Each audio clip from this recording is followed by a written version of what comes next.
نحمدہ و نصلی علی رسولہ الکریم بسم اللہ الرحمن الرحیم۔ عزیز طلبہ السلام علیکم ورحمۃ اللہ وبرکاتہ۔ آج کی اس ویڈیو کے اندر ہم حمد کا دوسرا شعر پڑھیں گے اور اس کی تشریح کریں گے۔ دوسرا شعر دیکھیں۔ گو سب سے مقدم ہے حق تیرا ادا کرنا، بندے سے مگر ہوگا حق کیسے ادا تیرا۔ مقدم پہلے۔ شاعر اس شعر کے اندر مولانا الطاف حسین حالی رحمۃ اللہ علیہ شاعر ہیں۔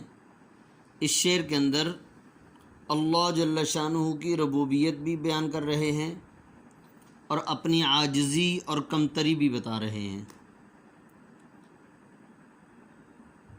اللہ جل شانہ نے انسان کو پیدا کیا اور اس کے لیے تمام کے تمام زندگی گزارنے کے اسباب مہیا کیے اور اس کو طرح طرح کی نعمتوں سے نوازا، اور اللہ جل شانہ اتنا بڑا رب ہے کہ اس کا مقابلہ دنیا کی کوئی طاقت نہیں کر سکتی۔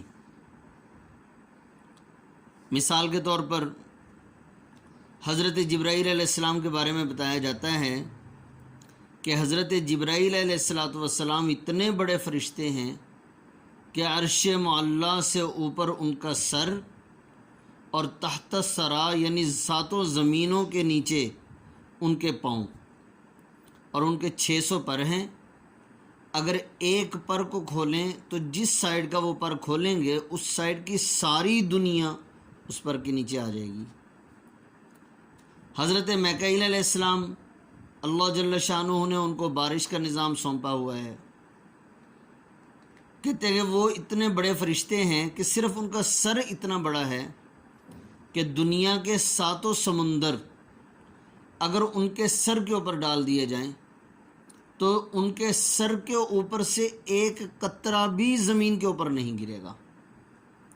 اب وہ ان کا سر اتنا بڑا ہے کہ دنیا کے 7 سمندر ان کے سر پہ ڈال دیے جائیں تو پھر وہ خود کتنے بڑے ہوں گے۔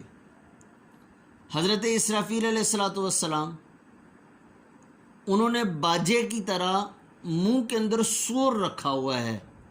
قرآن پاک کے اندر آتا ہے وَنُفِخَ فِی الصُّورِ، سور کے اندر جب پھونک ماری جائے گی۔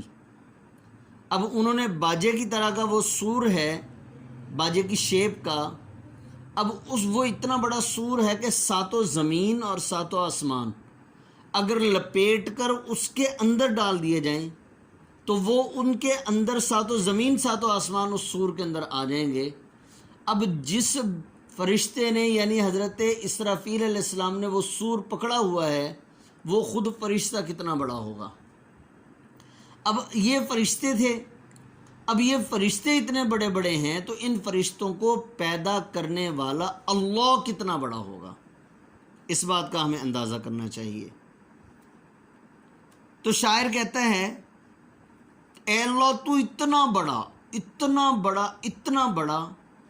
پھر قرآن پاک کے اندر بھی یہ فرمایا گیا کہ اگر سارے سمندر روشنائی یعنی انک بن جائیں اور ساری دنیا کے درخت جو ہیں وہ قلم بن جائیں اور دنیا کی ساری مخلوقات اللہ جل شانہ کی بڑائی بیان کرنے لگیں، قلم ٹوٹ جائیں گے، روشنائی ختم ہو جائے گی، لیکن اللہ کی بڑائی پھر بھی ختم نہیں ہوگی۔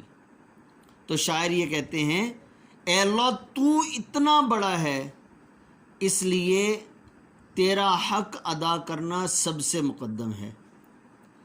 تیری کبریائی، تیری تسبیح و تحلیل اور تیرا ذکر، تیری عبادت کرنا جو ہے یہ سب سے پہلا حق ہے۔ لیکن اے اللہ تو اتنا بڑا اور ہم اتنے چھوٹے کہ ہمارے اندر اتنی طاقت بھی نہیں کہ ہم تیری توفیق کے بغیر ایک تنکے کو توڑ سکیں، جیسا کہ تو نے خود کلام مقدس کے اندر فرمایا خلق الانسان ضعیفا، کہ انسان کو کمزور پیدا کیا گیا ہے۔ کتنا بڑا طاقتور انسان ہوتا ہے، لیکن جب روح نکل جاتی ہے ہاتھ وہی ہیں، پاؤں وہی ہیں، منہ وہی ہے، لیکن کچھ کرنے کی طاقت ہی نہیں ہے. سب کچھ موجود ہے لیکن تو نے روح نکال دی. اب انسان بے بس، لاچار اور کمزور پڑا ہوا ہے، بلکہ خود اٹھنے سے مجبور ہے، اس کو اٹھا کر لے جایا جاتا ہے قبر تک. تو شاعر کہتے ہیں کہ تو اے اللہ اتنا بڑا رب ہے اور ہم اتنے چھوٹے ہیں، ہمیں سمجھ نہیں آتی کہ ہم تیری عبادت کیسے کریں. ادھر سے تیرا حق ادا کرنا بھی سب سے مقدم ہے، ادھر سے تیرا حق ادا کرنا بھی سب سے مقدم ہے، لیکن ہم اتنے کمزور ہیں کہ تیری کبریائی، تیری بڑائی، تیری عظمت کے بقدر اور تیری ربوبیت کی بقدر، تیری ربوبیت کی برابری کے جو ہے کرتے ہوئے ہم جو ہیں وہ تیری عبادت نہیں کر سکتے. کیوں؟ انسان کمزور ہے، اس سے کہیں نہ کہیں عبادت کے اندر خطا اور کمی ہو جاتی ہے. لیکن اے اللہ پھر بھی تجھ سے دعا کرتے ہیں کہ جیسی کیسی بھی عبادت ہے اے اللہ یہ ٹوٹی پھوٹی عبادت تو قبول کر لے. تو شاعر کہتے ہیں جان دی ہوئی اسی کی تھی، حق تو یہ ہے کہ حق ادا نہ ہوا. محرم بھی ہے ایسا ہی جیسا کہ ہے نہ محرم، کچھ کہہ نہ سکا جس پر یاں بھید کھلا تیرا. محرم جاننے والا، نامحرم نہ جاننے والا. یاں کا معنی ہے یہاں، بھید راز. شاعر اس شعر کے اندر اللہ جل شانہ کی مزید عظمت کو بیان کر رہے ہیں. انسان بہت کچھ دعوے کرتا ہے، حتیٰ کہ انسان نے یہاں تک دعویٰ کر دیا کہ انسان سمندر کی گہرائیوں میں پہنچ گیا، وہاں کا علم حاصل کر لیا، چاند تک پہنچ گیا، چاند کے بارے میں معلومات حاصل کرنے لگا، اب آگے کی سوچ رہا ہے. لیکن اللہ جل شانہ کی نعمتیں کتنی زیادہ ہیں. قرآن پاک کے اندر آتا ہے وَإِن تَعُدُّوا نِعْمَةَ اللَّهِ لَا تُحْصُوهَا، اگر اللہ کی نعمت کو شمار کرنا چاہو تو اس کو شمار نہیں کر سکتے. لیکن شاعر جو ہیں وہ اس شعر کے اندر کہہ رہے ہیں کہ اے اللہ تیری ایک نعمت، اس کے اندر تیرے عجیب عجیب نمونے، تیری عجیب عجیب اس کے اندر نعمتیں موجود ہیں، ان کے اندر تیری عجیب جو ہے وہ طریقے سے، جس طریقے سے تو نے کسی نعمت کو بنایا ہے اس کے اندر عجیب سے راز چھپے ہوئے ہیں. اب ایک آدمی اگر ان چند رازوں سے واقف ہو جاتا ہے، اے اللہ تیری عظمت اتنی زیادہ ہے، تو اتنا بڑا رب ہے، اتنا بڑا رب ہے کہ کوئی بندہ بھی تیری عظمت اور کبریائی کے بقدر علم حاصل ہی نہیں کر سکتا. گویا کہ اگر وہ کسی ایک نعمت کے بارے میں اس کو علم حاصل ہو جاتا ہے، اے اللہ اس نعمت کے اور بہت سارے فوائد ہیں اور بہت ساری تیری نعمتیں ہیں، ان نعمتوں کے بارے میں وہ کیسے علم حاصل کرے گا؟ تو گویا کہ تیری ایک نعمت کے بارے میں علم حاصل کرنے والا وہ اگرچہ جان چکا ہے لیکن وہ ایسا ہی ہے جیسا کہ وہ ابھی نامحرم ہے، نا واقف ہے. تیری کتنی نعمتیں ہیں، تیرے کتنے راز ہیں جو تو سب بندوں پر اپنے راز کو عیاں نہیں کرتا. اور پھر شاعر کہتے ہیں جس پر تیرا راز کھل گیا وہ بھی تیری کبریائی بیان کرنے سے عاجز ہے. کیوں؟ اس لیے تیری بڑائی ختم ہو ہی نہیں سکتی. تیری بڑائی جہاں پر ختم ہوتی ہے، جہاں پر بندے کی کمزوری اتنی زیادہ ہے، بندہ جتنا بھی علم حاصل کر لے، جہاں پر بندے کا علم ختم ہوتا ہے، بندے کے علم کی حد ختم ہوتی ہے، اے اللہ وہاں سے تو تیرے علم کی ابھی ابتدا بھی نہیں ہوتی. تو اس لیے شاعر جو ہیں وہ کہتے ہیں کہ جس پر بھی تیرا راز کھل گیا، تیری حقیقت سے کوئی بندہ آشنا ہو گیا، تیری معرفت اس کو نصیب ہوگی، وہ بھی تیری معرفت مکمل طور پر بیان کرنے سے عاجز ہے، وہ کمزور ہے۔ جیسا کہ ایک موقع پر شاعر کہتے ہیں، عقل میں جو گر گیا وہ لا انتہا کیوں کر ہوا۔ عقل میں جو گر گیا لا انتہا کیوں کر ہوا، یعنی جو عقل کے اندر آ گیا اس کو انتہا کیسے ہو گئی۔ اور تیری ذات تو ایسی ذات ہے کہ تیری ذات کے اندر تو انتہا ہے ہی نہیں، یعنی اختتام ہی نہیں ہے، اس کی حد ہی نہیں ہے تیرے رب ہونے کی، کیونکہ تو رب العالمین ہے۔ عقل میں جو گر گیا لا انتہا کیوں کر ہوا، جو سمجھ میں آ گیا وہ خدا کیوں کر ہوا۔ تیری ذات سمجھ میں آنے والی ذات نہیں ہے۔ شاعر اصل میں یہ بتانا چاہ رہے ہیں، جچتا نہیں نظروں میں یا خلعت سلطانی، کملی میں مگن اپنی رہتا ہے گدا تیرا۔ جچتا نہیں نظروں میں، جچنا اچھا لگنا، یہاں خلعت سلطانی شاہی لباس، کملی درویشانہ لباس سادہ سا لباس، مگن مصروف، گدا فقیر۔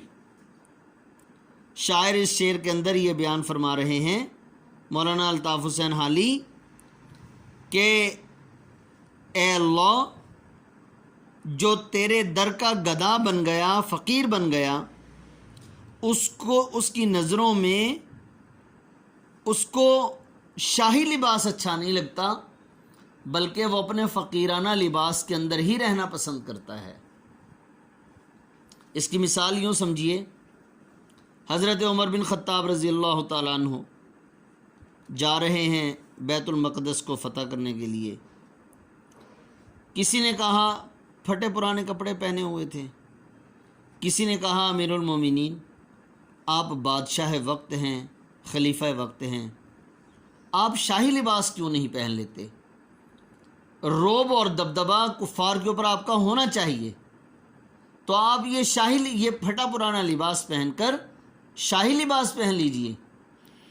شاہی لباس پہن لیا، کچھ دور جا کر وہ شاہی لباس اتار دیا اور پھر وہی پھٹے پرانے کپڑے پہن لیے۔ پھٹے پرانے کپڑے پہن کر جس کے اوپر 17 پیوند، بعض لوگ کہتے ہیں 70 پیوند تھے، جگہ جگہ سے دوسرے کپڑوں کے ٹکڑے لگا کر کپڑے سیے گئے تھے، ان کی قمیض سی گئی تھی۔ تو کسی نے پوچھا، تو جس کا مفہوم یہ بنتا ہے، کہنے لگے کہ مجھے ان کپڑوں کے اندر جو شاہی لباس میں نے پہنا ہوا تھا وہ اس کے اندر سکون نصیب نہیں ہو رہا، میری طبیعت بے چین ہے۔ حقیقت بات کیا تھی؟ حقیقت بات یہ تھی کہ ان یہودیوں کی کتاب کے اندر یہ لکھا ہوا تھا کہ بیت المقدس کو جو فتح کرنے کے لیے آئے گا اس کی قمیض کے اوپر پیوند لگے ہوئے ہوں گے اور پرانا لباس پہنا ہوا ہوگا۔ تو جب حضرت عمر بن خطاب رضی اللہ تعالیٰ عنہ بیت المقدس میں داخل ہوئے، شہر میں داخل ہوئے، تو انہوں نے دیکھا تو وہی پیوند لگے ہوئے، اور پھر آگے یہ بھی لکھا ہوا تھا جس کے کپڑوں پر پیوند لگے ہوئے ہوں گے اور جو خلیفہ وقت ہوگا اس کے ساتھ جنگ نہیں کرنی بلکہ صلح و صفائی کے ساتھ اس کو بیت المقدس کی چابیاں دے دینا۔ تو یہ بات تھی اصل۔ تو شاعر کیا کہتے ہیں کہ اے اللہ، جس کو تو اپنی معرفت نصیب کر دے، اپنا سکون نصیب کر دے، دلی اطمینان نصیب کر دے، اے اللہ اس کو جو ہے، چونکہ تیری معرفت نصیب ہو چکی ہے، تیری پہچان حاصل ہو چکی ہے، اے اللہ اب تو رب العالمین ہے اور سارے جہان کی حفاظت کرنے والا ہے، پرورش کرنے والا ہے۔ جس کو تو مل جائے اس کو پھر آگے دنیا کا کہاں اس کو لالچ رہتا ہے، دنیا کی ہوس ختم ہو جاتی ہے۔ تو اے اللہ، جس بندے کو تو اپنی معرفت نصیب کر دیتا ہے، اپنا راز کوئی ظاہر کر دیتا ہے، اس کو اپنا قریبی بندہ بنا لیتا ہے، اپنا نیک بندہ بنا لیتا ہے، اس کو بادشاہوں والا لباس اچھا نہیں لگتا، بلکہ وہ اپنی ہی درویشانہ زندگی اور فقیرانہ لباس کے اندر ہی پھرتا رہتا ہے اور اپنی زندگی گزار کے چلا جاتا ہے۔ جیسا کہ شاعر نے کسی موقع پر، علامہ اقبال کا شعر ہے، کہاں سے تو نے اے اقبال سیکھی ہے یہ درویشی کہ چرچا بادشاہوں میں ہے تیری بے نیازی کا۔ تو آپ نے عزیز طلبہ متعلقہ اشعار کی تشریح اور الفاظ کے معنی جو میں نے بتائے ہیں ان کو یاد کر لینا ہے۔ السلام علیکم ورحمۃ اللہ وبرکاتہ۔